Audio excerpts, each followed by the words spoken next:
presented by Maya Strategy Group, a leading market research and strategy consulting firm, helping clients in the pet care and animal health industries navigate strategic challenges for almost 2 decades.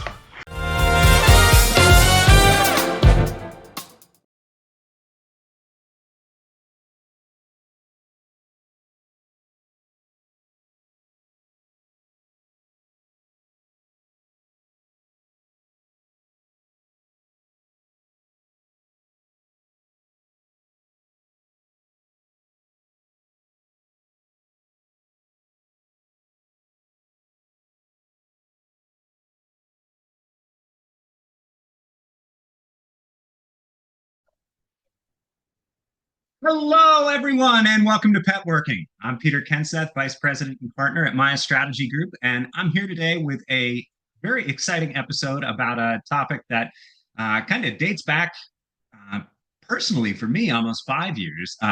But we're privileged to have Dr. Tom Butera, the Chief Executive Officer at Volition Veterinary and a longtime veteran of the animal health industry. He was the co-founder of Pet Partners, executive director of business development at Banfield Pet Hospitals and at VCA Animal Hospitals. So a wealth of veterinary experience, and I'm really thrilled to have him on. But we're going to focus our conversation today on Volition Veterinary and their Nu.Q cancer screening technology. I first encountered Nu.Q at Western Vet back, I know maybe it was even VMX 2021. And it really struck a chord with me because the year prior, my dog Peony had been diagnosed with a melanoma. And while Nu.Q isn't necessarily targeted towards melanoma detection, what really resonated with me is how quickly it could bring results to pet parents. And, you know, the gap between when I found the lump, brought Peony in, had it biopsied, and then got the results back was like 7 to 10 days. And it was an agonizing wait, you know, wondering, was this lump that I discovered, was it benign? Was it, you know, malignant? What was it? And when it came back that it was melanoma, I was actually traveling, and Peony was in boarding, and it's pretty, you know, obviously she came through and everything's fine now, but it was definitely a difficult moment. And so when I first saw Nu.Q and the fact that they can get results to pet parents within 24 hours, that first grabbed me. But we're going to get into more today about what Nu.Q is for, you know, what situations you should be using it in, how you can talk to your vet about incorporating it into your pet's annual checkup. But before I say too much, given the wealth of knowledge that we have here with Tom on the show, I'm going to turn it over to him and let him give a little bit more background about his career and about Nu.Q. So, Tom, thank you so much for joining us, and welcome to Petworking. Well, Peter, thank you so much for inviting me, and also spreading the word and spreading the gospel about what we're trying to do in terms of improving the lives of the four-legged pets that we all have great love and affection for, and want to maintain our relationships with them as long as we can, and hopefully get quality ones. And that really is the reason we're here today. You mentioned a little bit about my background. Yes, the brief aspect of it is I've gone everything from worked at academia, actually at Tufts University Veterinary School. I was an associate professor there, assistant professor there in the large animal anesthetic department. I went into business development. I had a large equine small animal practice in Massachusetts, not too far from Burlington, Vermont. We were there for a number of years. And then also I went into corporate medicine around 2000 and was involved in the points that you brought up later on with Mars. But I was one of the co-founders of Pet Partners when we established about 65 veterinary hospitals, of which 5 or 6 of them were very large specialty ER hospitals, and the rest of them were very large general practices. And we were in 39 states. And we sold that group to the Mars organization in 2016, and then I was at Mars for several years. While I was at Mars, I began to learn about this company called Volition that was doing human diagnostics. In particular, they were starting colorectal cancer. They were looking at a biomarker that they had with reference to what we call epigenetics. And I'll talk briefly about epigenetics in a minute. But their biomarker was an easy liquid biopsy test, meaning blood, that they could hold just a small sample and they could run it and they could come up with some diagnostic work. And as I was investigating and looking at it as an investor, I asked them a couple of times while I was at Mars, is this something you could transfer over to the veterinary side? Because we, unfortunately, in veterinary medicine, deal with the animals when they are symptomatic and they have swollen lymph nodes and they're not feeling well and they're sick. You know, this is a conversation where we're talking potentially about looking at animals that are healthy and are not showing clinical signs. And could you move that test over? And they said, you know, that's an interesting point you bring up. We haven't thought about it, but we'll investigate it. Well, lo and behold, around 2017, they did go ahead and contact the Texas A&M Veterinary School, and Dr. Heather Wilson Robles was the head professor of oncology there. And Heather was very interested in their platform and seeing if she could, in fact, document and validate their test in dogs. And fortunately enough, she did. And she wrote a couple of peer-reviewed papers about it. And eventually I came on board around 2021. I actually served on the board at Volition for a period of time, just so I could begin to learn about them. And then I was asked to come on and lead the company to potentially bring the first commercial product, the first commercial cancer screening product to use this technology in May of 2021. And from there, that passion that I had to see if we could do something to help and find these dogs at an early stage when they're asymptomatic is a new genre and a new unmet need that the veterinary profession didn't have then, but now we are actively engaged in those conversations. Yeah, I mean, it's kind of leaps and bounds. I mean, you know, and we see it on the human side. I think most people are familiar with Cologuard and, you know, preventative cancer screening tests, right? And, you know, the general wisdom with cancer is, you know, the earlier you detect it, the better your chances for survival and you know, remission and healthy outcomes are. And, you know, that's why we have, you know, colonoscopies. That's why we have prostate cancer screenings. That's why we have mammograms. But to your point, that's not something we've really translated over to veterinary medicine. You know, I know there are a few other cancer screening tests out there in the market. I think, what was it? PetDX launched around the same time Yes. as Nu.Q. And I want to say there's another one like PhytoCure or that does Yeah, like targeted. yeah, there are several. There's a urine test out there. There's the PetDX sequencing test that was out there. PhytoCure is actually more into the later diagnostic work that they're involved. They don't actually have a cancer screening test, but they're involved in the cancer platform where they get involved in terms of once you have cancer diagnosed, they can come up with some directional guidance for the veterinarian on how to treat that cancer. So PhytoCure is doing some really, really nice work in that regard. But interestingly enough, you bring up PetDX, and unfortunately, our colleagues at PetDX, a number of the cancer screening products that have been out there have had tough traction to get going in the veterinary industry. And a lot of it, in particular with PetDX, in their particular case, had to do with cost to the doctor, and then unfortunately, a fairly large cost to the pet parent. And that potentially, you know, you can have the best mousetrap sometimes, but if it's too costly, it's difficult to get traction with it. And it was great technology. And also the fact that it could only be run at a specific lab. It wasn't readily available. It would take 2 weeks to get back. There was a lot of blood necessary to draw from it. So it had those obstacles that the veterinary profession had to get over, and it was challenging. And Peter, to that point, in our particular case, when I joined Volition, being in the corporate industry and being around veterinarians and knowing their workflows, I know what we go through to go into the exam and make a recommendation.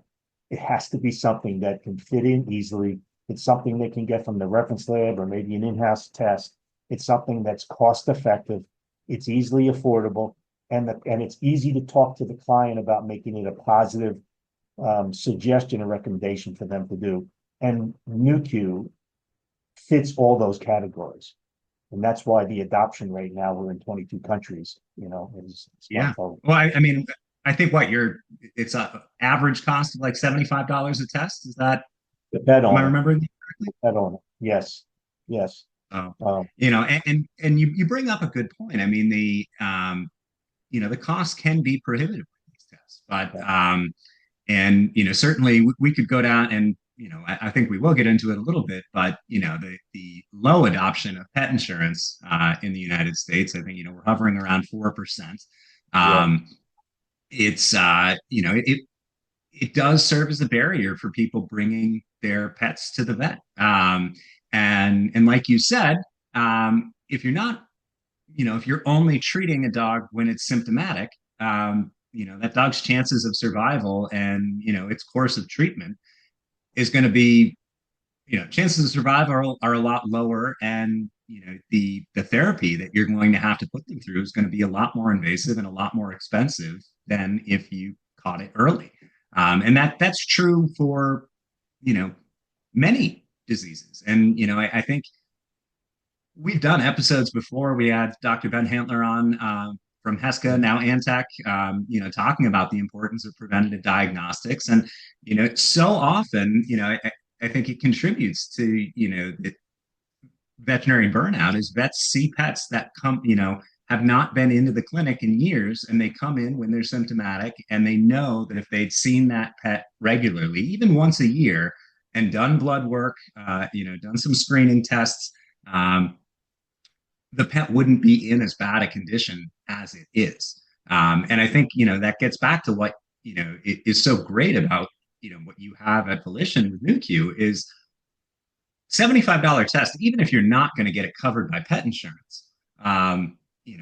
What's the statistic? 6 million dogs get cancer every year, and there's about 65 million dogs in the US. So we're looking at about 10%. 85 to 90 million, and over 6 million of them get cancer, die of cancer every year.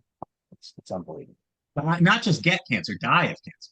Yeah, I mean that ratio is very close to the same number that get cancer. Many of them, especially with lymphoma and hemangiosarcoma, do pass away.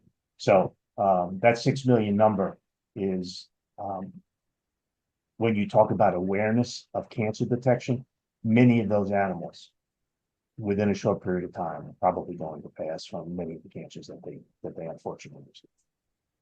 And so, I think that's a great transition into, the benefits of Nu.Q is, what do you see in terms of increased survival rates? If you can get out ahead of that, if you can incorporate this into an annual screening process, what do you estimate, if we're looking now, the paradigm is most people probably aren't doing cancer testing annually for their dogs. What do you see as the potential life-saving capabilities if we could get, are we saving 3 million dogs, 1 million dogs, 2 million dogs? But, if we could increase the level of awareness and get a majority of pet parents to be screening their dogs for cancer, what are we looking at? Yeah, it's a fantastic question, and it has several different components to answer it. We as a veterinary profession, and quite frankly, as a human medical field as well, have been dealing with symptomatic dogs using the same therapeutics. There are obviously some new therapeutics with Keytruda coming on board on the human side, and Optiva coming on board on the human side. And there are venues and medicinals that are coming on board that can make the treatment of cancer hopefully more palliative and last longer for humans. What happens is in the veterinary side, and also to some extent the human side's moved there before us, if you're constantly treating the same population of ill people or dogs or cats with the same medications, it's difficult to improve the runway and the results to have a better effect unless you change the population of what you are treating. If you are with the pets that we in the veterinary profession are treating, most of them, particularly those 6 million that we talked about, are coming in with symptoms of disease. So they are what we call immunocompromised. Their immune systems are under heavy stress, which adds to the ability of cancer to migrate and metastasize when you have an immune system that's compromised. And consequently, the results of treatment have pretty much, and we'll use lymphoma as an example because we have high detection with lymphoma in our case. The normal run rate for a dog that's develops lymphoma right now is after treatment is around 10 months of survival. And that's an immunocompromised animal. It's coming into the oncologist, they're treating it, sick. It's sick. That animal's sick. And probably in many cases, the lymphoma has metastasized to various organs in the body. If in fact you now are dealing with a population that's normal and they are not immunocompromised, so they have a very functional immune system where they have a much better capability of fighting cancer, especially if you bring drugs on board that may help fight that pursuit, your chances and your percentages of better quality of life, longer survival time will definitively be enhanced because you're dealing with an animal that has an ability to fight things better. What this will also do is it will bring a revolution, a positive revolution in veterinary medicine to come up with new types of therapies, new types of medicinals that will work on the non-immunocompromised animal and address these cancers probably at a much better and more efficient position at a much less cost and much less hardship to the animal and to the pet parent. And that's what you're doing when you shift the paradigm to early cancer detection. You're shifting the paradigm to focus on those non-immunocompromised healthy people and or animals. That brings a whole new paradigm, an entire new paradigm to the veterinary and human profession to come up with therapeutics that will work on a different population. Because using the same drugs on the same population and getting the same results, there's a definition for that. Yeah, exactly. Yeah, insanity, right? So, it's an interesting point you raised, Tom, because what's the lag time, right? If we change the behavior, right, so that we are, getting early detection in more of the animal population, right? We know right now there's about 6 million dogs getting cancer every year. So, Right. If we take the 85 to 90 million statistic, somewhere around 7% of the canine population is getting cancer every year. I've got to imagine that there are dogs that might be slightly higher because there's probably dogs that just pass away that never got taken to the vet and they are dying of cancer and just aren't diagnosed as having cancer as their cause of death. If we get the behavior change so that more veterinarians are recommending this as a screening measure, whether or not it's covered by pet insurance, but with only 4% of the population having pet insurance, that's probably not the lowest hanging fruit. And getting people to bring their pets into the vet more regularly. How long do you see the tail? If we start to increase this population of early detection, and presenting it for treatment, what do you see as the lag time before therapeutics are developed to address that population? Yeah, I think another great question. We obviously don't have data on that yet because we're early in the ballgame with reference to early cancer detection with pets.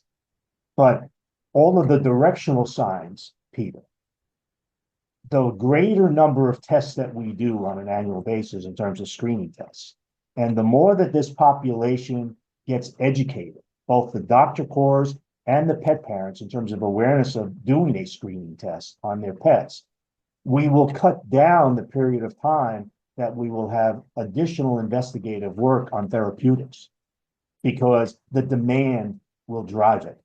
Right now, the demand is not there. So just by you doing this podcast, Peter, which we're very grateful for you, inviting us to do this, it's trying to add to what levers can we pull in terms of educational awareness to the pet parents and in particular to our veterinary colleagues to accentuate doing more screening tests. And when they do, and as they do, because last year we did over 130,000 tests.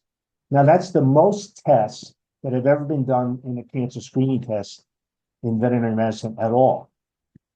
That's a scratch on the surface. It's a scratch on the surface, but it's a Yeah. start.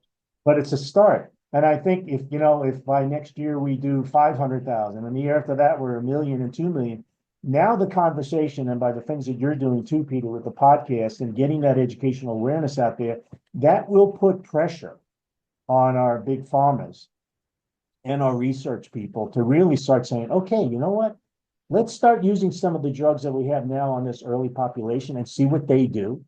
And then they'll get variations of information off of that and say, you know what, that didn't work here, but there's some other new drugs on the human side that we've developed, maybe GLPs, whatever the case may be. Let's start using that on that normal population. Let's just see what those are doing. That will come. I'd like to say that over the next 5 years, the faster we can get screening implemented into the conversation for that pet parent and doctor, the faster this will occur. And I think over the next 5 years, you're really going to start to see some of the drugs like Laverdia is out there now. That's an oral pill that they use for lymphoma. They use it for specific occasions. They are also using it for wellness visits. That may also be much more recommended, which maybe with maybe better results. But I think what you're also seeing too, there's a greater conversation happening in the veterinary industry now around cancer. It wasn't before, but it is happening now. And a lot of that has to do with the work that PetDx had done, that we're doing, and others about cancer screening. And I think that's pushing the envelope. And it's pushing the envelope to do greater early detection, and then obviously diagnostics. That's absolutely going to push the envelope on better treatments and better therapeutics, which I personally think will occur over the next 5 years. So you did 130,000 tests last year. Yep. I'm guessing the vast majority of those came at the recommendation of a veterinarian, because Yeah. most pet parents are not me, who are going to veterinary conferences because I consult in this space for a living. I consider myself privileged in that regard, and that, I'm always on the lookout for new nutrition trends and, Yeah. therapeutic options for whatever, I want to keep Peony with me as long as I can. And she's 10 and a half, if they got her age right at adoption. And, so we're at that point now where the goal is to get her to 20. But, I'm also, I know there are thousands, millions of other pet parents out there that, love their dog just as much as I love Peony. Everybody thinks they have the best dog in the world, and everybody's right. But so, I know you said you've been out educating veterinarians for the last, 3 years. Do you feel like where you're at now, do you feel like that, you've sown the seeds and you're going to see continued growth from recommendations from the veterinarians? And, what do you see as, I know you mentioned, wanting to get the word out to pet parents.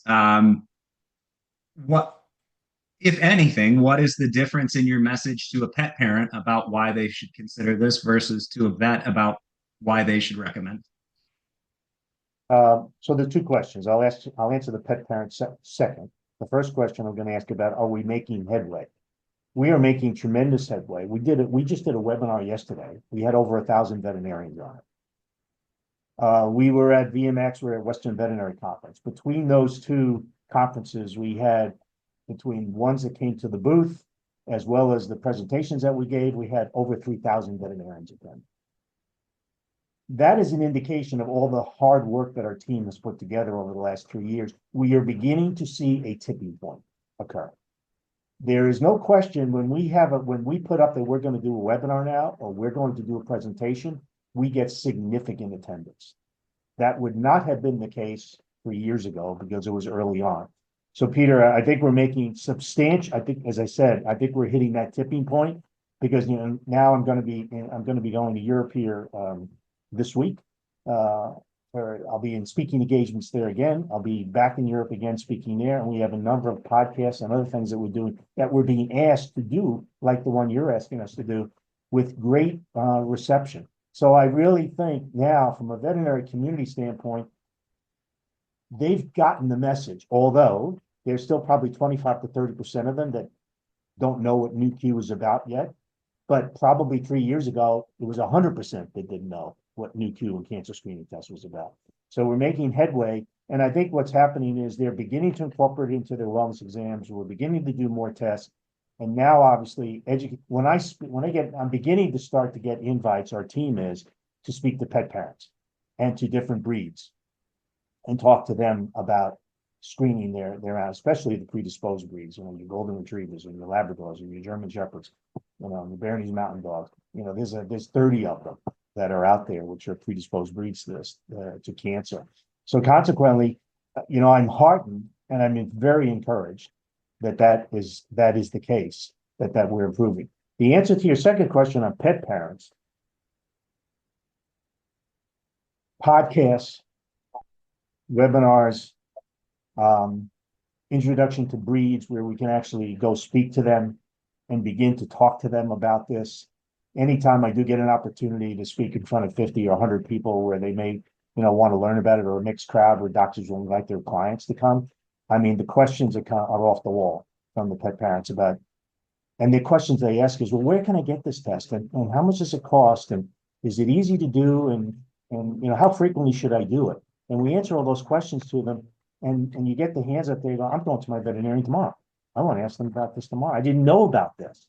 I didn't know. So I feel we have a definitive responsibility, and you're showing some of that responsibility by just doing this podcast to our pet parents to begin to really get them educated about what this is about, because the doctors are really the doctors, the GPs and the oncologists, a lot of them know about this now.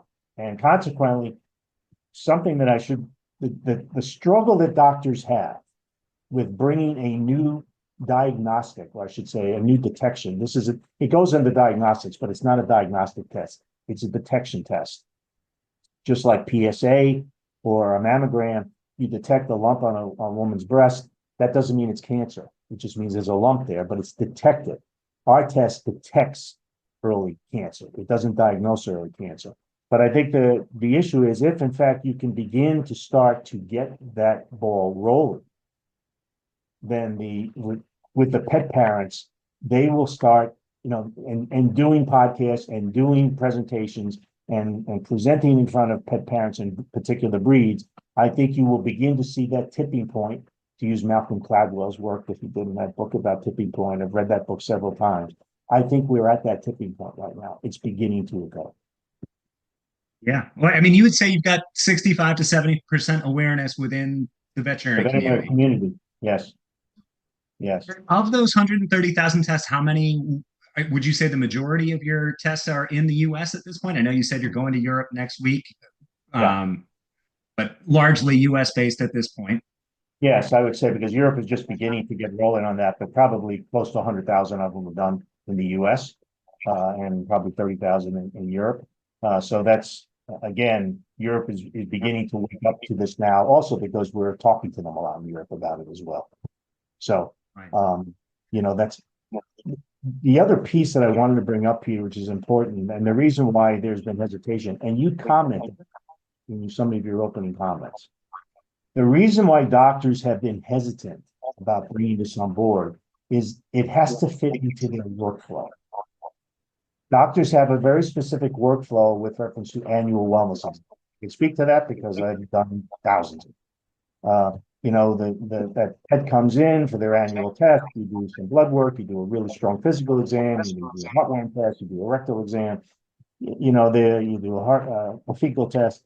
There's a script of what we really want to accomplish. Now you talk to the doctors and go, I'd like you to talk about cancer. I'd like you to introduce a cancer screening test into your wellness panel. And they go, oh, gee, how do I do that? Cancer is a very emotive word. Do I have to spend the entire time talking to the parent about that? No, and we have to educate the doctors how to incorporate that into their workflow. And that's why the wellness plans are so important to do this. You incorporate it into the wellness plan as part of a good message to the client. You know what? It's a golden retriever. It's 5 years old. It's highly indicative for lymphoma, hemangiosarcoma, Mrs. Jones. We do our regular blood work here. you know what, let's just run this cancer screening test and let's just see if there's anything there for an indication. 90% of them are going to come back normal. So let's think on the positive. This is a positive message. But if something comes back high, we should have some conversation about that. That doesn't take very long for a doctor to have that conversation. They can still go through their normal workflow and introduce this into the program. And I think that's the thing that so the doctors ask, how do I incorporate it in? You need to get your team aligned with it. You need to get your speaking points down to them. How do I address a high number? And then where do I go from there? That's what we're educating them to do. And I think we're doing a good job at it. And they're beginning to understand that. So we're seeing a lot more into their workflow. Yeah. I mean, and you raise a good point because I mean, the other avenues I see to increase this distribution, right? Obviously, if you can get pet parents on board, and I hope the pet, one of the big reasons I started this podcast, in addition, to the fact that I consult in this space and love talking about all things pet care and animal health, is I hope for the people that aren't working in pet care and animal health and aren't working in those industry verticals on a day-to-day basis, there might be an opportunity to take away some tips for responsible pet ownership. And, again, we've kind of hammered home like you really should be taking your pet to the vet at least once a year. And, they're going to do a blood panel, and that's where I see, if you think about that annual wellness exam, and, this is, again, a two-part question, Tom, but, you mentioned a 5-year-old golden retriever, right? I think around the time Peony turned 7, they started recommending that we do a senior panel for her and a senior blood panel. Right. Where do in your ideal, universe, I mean, obviously every dog should be getting this, but, if I'm a pet parent, should I be doing this, to my puppy, my, 2-year-old, 3-year-old? At what age would you recommend they start, asking for this test? And you mentioned, there's 30 different breeds. Obviously, maybe we'll post something alongside the episode of what breeds those are, so you don't have to rattle them off now. But, are mixed breeds, if they have any of those 30 breeds, should pet parents be more concerned? If you have a lab mix or a shepherd mix, are they more predisposed to cancer? And do you see, an avenue for, I know when I first learned about Nu.Q, you had a partnership with Heska. Heska is now Antech. Do those reps, are they incentivized to distribute and get the product into the clinic, through a partnership with Antech or things like that? Yes. I can answer the second question first, and then I can come back to the first question. Yes, the Antech did purchase Heska back last year in June sometime, and Heska did develop with us an in-house diagnostic test on the Element I Plus, where we actually transferred our technology into their platform, and now that Element I Plus is being presented to many veterinarians in the US and actually in Europe and beyond. Actually, we have some Element I Pluses now in Australia, where veterinarians, it can access, it's a small little unit. It also can do 5 other parameters in addition to Nu.Q, which veterinarians can utilize, such as cortisol and C-reactive protein, progesterone, and thyroid. And what the nice thing about it is, so that your audience knows, this is a very small amount of blood that could be part of when your dog comes in for an annual wellness test. It's a very small amount of blood. It's really plasma. And then we take that small amount of blood, spin it down within the first hour, and then it can either be stored in the refrigerator and sent to the reference lab. IDEX also offers the test, or it can be run in-house on this in-house diagnostic, and you get an answer in 6 minutes in terms of the result. So that's our relationship with Antech now. Hopefully at some point in time, it'll also be in their reference lab, but it has been in IDEX's reference lab for a period of time now. So it's, with IDEX, that's within 24 hours, right? 6 yeah, minutes. you'll get an answer, generally speaking, within 24 hours. And it's a small amount of blood. So that the audience knows, it's just a small amount of blood that they need to take, and you'll get an answer from the reference lab and within 24 hours or 6 minutes with an in-house diagnostic. That's impressive. Yeah. Yeah. And to go back in the first question, just remind me, which part of the first question do you want me to just, I guess to simplify it down, what age should pet Yeah, parents, let me give you start? that. Yeah, I'll give you that. As far as the ages are concerned, when the test originally was set up, the general recommendation was this, and it was true also with PetDX and other early screening tests that were out there for cancer. Generally speaking, we're looking at dogs over 7 years of age, which is, as you mentioned earlier, that's when you start getting into those senior profiles that you mentioned earlier. So that's where you should be, veterinarians should really start making the recommendations. And really with the senior pets, anytime we have a pet, and I'm not talking about a large breed dog like a Great Dane, but I'm talking about, any dogs that are golden retriever size or smaller dogs, we start thinking about loss when they get older. You mentioned your dog that's 10 years of age, you want to have them live to 20. We all do. But we also are thinking about loss. So it's an easier conversation for the veterinarian to have that. Let's add this test in the 7-year-old dog. And generally, the recommendations we have is a minimum of 2 times a year, especially because the cost of the test is very reasonable to the pet parent. The other point of what our recommendation is, because unfortunately, many of us, including myself, have had the unfortunate experience to put so many of these dogs, these predisposed breeds, to sleep before their time. We also really make a recommendation that you should be considering starting to testing them at about 3 or 4 years of age. The predisposed breeds, the Goldens, the Labs, the ones that I started to highlight. And once it's interesting, once the doctors, because we have a lot of practices that are using this now, once they open up that question, that comment to that client, that pet parent knows someone in their family, knows a friend that has lost a dog or a golden to hemangiosarcoma, a lymphoma, and it resonates with them. So they are more than happy to do it a minimum of 2 times a year in those predisposed breeds, because cancer can come on quickly. So minimum 7 years of age is where we start. Predisposed breeds at the ages of a minimum of 3 to 4 years of age. And the general recommendation right now is 2 times per year. And with the other half of that, you mentioned the predisposed breeds. Should parents of mixed breed dogs that know that some part of their dog's genetic profile is of those predisposed breeds, are they equally predisposed, or does Yeah. the mixed Yeah. genetics temper that risk somewhat? The data, no, the data that we have so far that have accumulated, we see it in the mixed breeds that also have some golden in them, or some lab in them, or some doodle in them. Unfortunately, the prevalence at this point in time with the data is they should also be tested as well, because they still have some of that genetics and that DNA in their stream.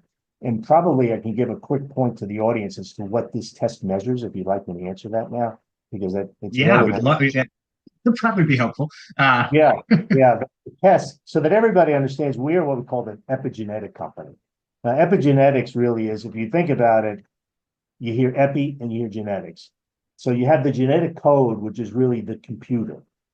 Epi is really the software of the computer. If you look at it that way, when you think about DNA and you think about the genetic code, that's really the computer, the guts of what we deal with, and why some of those breeds that we just talked about that are partial breeds also develop cancer with the same level of predisposition as a full breed.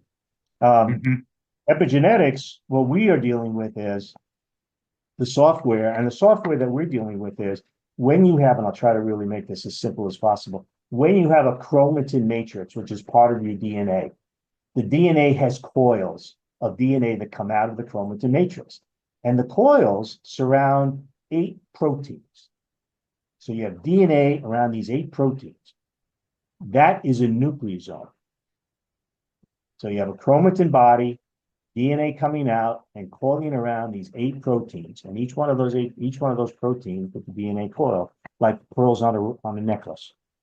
That's a nucleosome. When you have cellular turnover or cellular death, as in cancer or as in an inflammatory disease of some sort, those proteins break off that chromatin chain or break off that necklace that you have. And, oh, geez, I lost my pearls. Where'd they go? Those pearls went into the bloodstream. Our test has the ability to quantify that or measure that. That's why we are able to detect what Okay. the nucleosome level is, and what that gives us the quantitative value of the Nu.Q test. Right. So it's a biomarker, essentially. It's a And biomarker. some people may have heard of it as cell-free DNA. Yeah. So, Okay. but it's a form, but it's the software of cell-free DNA. It's not specifically cell-free, but it is cell-free DNA in the bloodstream that we can pick up in the form of nucleosomes, because there's different cell-free DNA that go into the bloodstream. That makes sense.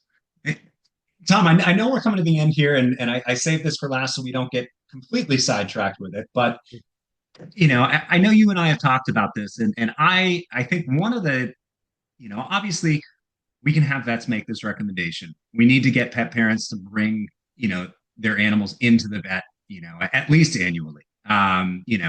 Obviously, your recommendation is to do the test twice annually, but if we could change people from not going to the vet, at all to going once a year, I think we'd be making a huge step. Absolutely. The other half of it is pet insurance, and I one of the things that I know why I run our finance and insurance practice. I consult in the P&C insurance space, and I know why why pet insurance doesn't focus more on preventative, because they're treating pets as property. But that being said, I think that it gets to the fundamental disconnect of pet insurance's utility. Is you're trying to make a property and casualty insurance product. It's the same type of insurance that you would get for your house or your car, work as health insurance for your dog or cat or whatever other animal you want to buy pet insurance for. And people look at I have to admit, when it doesn't make sense, because our human health insurance, and to avoid another rabbit hole, we don't need to debate the merits of the U.S. healthcare system, but the health insurance coverage that we're all familiar here within the United States places a premium on prevention. Your annual physical is free. Your vaccines are free. Anything preventative that can save the insurance company cost in the long run is typically covered. But we have, on the flip side of this, we're in a paradigm here where it doesn't matter what you do to make sure that your car doesn't have an accident. You can't prepay for preventative. I mean, the closest you can get is the more safety systems, self-braking, things like that. You'll get discounts on your policy. Or if you put in security cameras and other connected home, features into your home, you may get a discount if you have a water leak sensor, or you may get a discount if you have a Ting fire monitor. Do you see, that potentially being an avenue to get more insurance companies to cover some of these preventative tests that, in the long run, if you catch angiosarcoma or lymphoma or, any of the cancers that Nu.Q is adept at picking up, and you can treat those earlier, theoretically, you're lowering the cost of treatment for those animals versus if you're catching them once they're symptomatic. And um, is that Yes. anything that? Yes, yeah, it is. And I'm going to answer that question for you. And then let me, on the flip side of that, talk to you about where we detect the highest cancers, because the audience should really know about that. Insurance. We have had numbers of conversations with insurance companies, and the basic tenets of veterinary insurance companies is that they are leaning away from paying for wellness visits. They don't want to pay for wellness visits. Now, there are a couple of them out there that have taken our lead and are now paying for Nu.Q as part of a wellness visit, especially because it's so reasonable. Where they draw the line is they will pay for diagnostics. So in other words, if we go ahead and our test obviously is a wellness test, and we offer that, if in fact it's going to prompt the veterinarian to do additional diagnostic work to go look for a cancer, they will pay for that as part of the workup for finding cancer. The problem, and it's evident, Peter, from your question is, but what about the other 5.5 million dogs that are going to get cancer that you could have tested for at an early stage And maybe you could have saved a lot of anxiety and tears on the part of that pet parent and at least given them an option to treat early rather than, okay, now we're going to go shooting for diagnosis because they have a high indicating number. It's a really tough conversation. And part of it that I found with the insurance companies is they are very much scripted into what they want to pay for and what they don't want to pay for.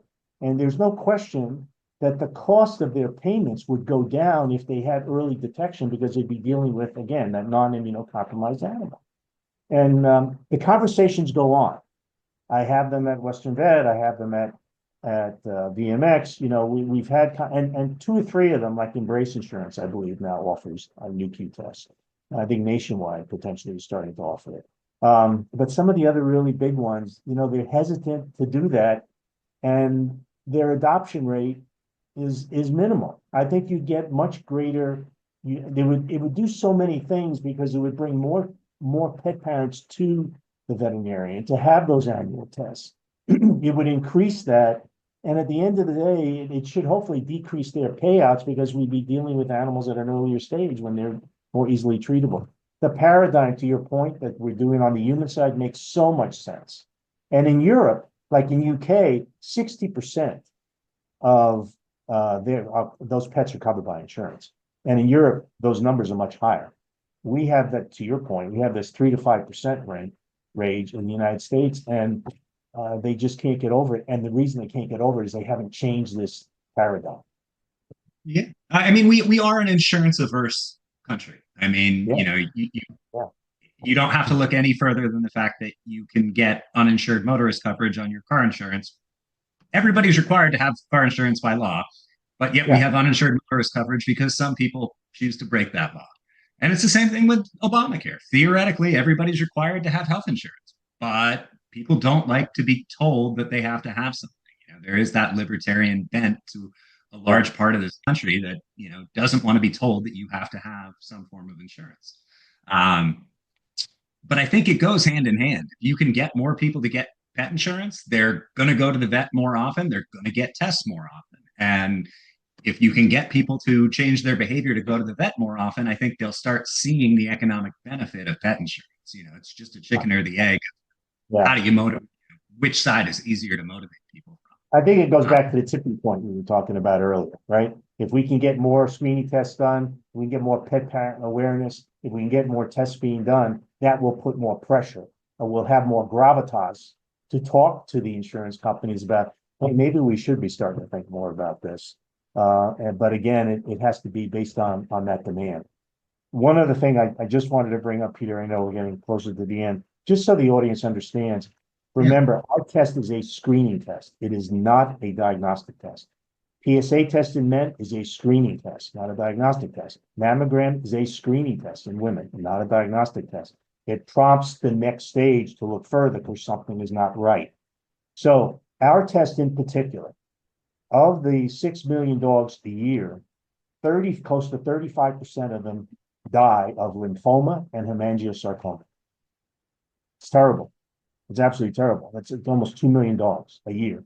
Our test has high detection rate for lymphoma and hemangiosarcoma because remember, it is a bloodborne test. They call it liquid biopsy. There's urine liquid biopsy, there's fecal liquid biopsy, and then there's blood liquid biopsy. Ours is a blood liquid biopsy test.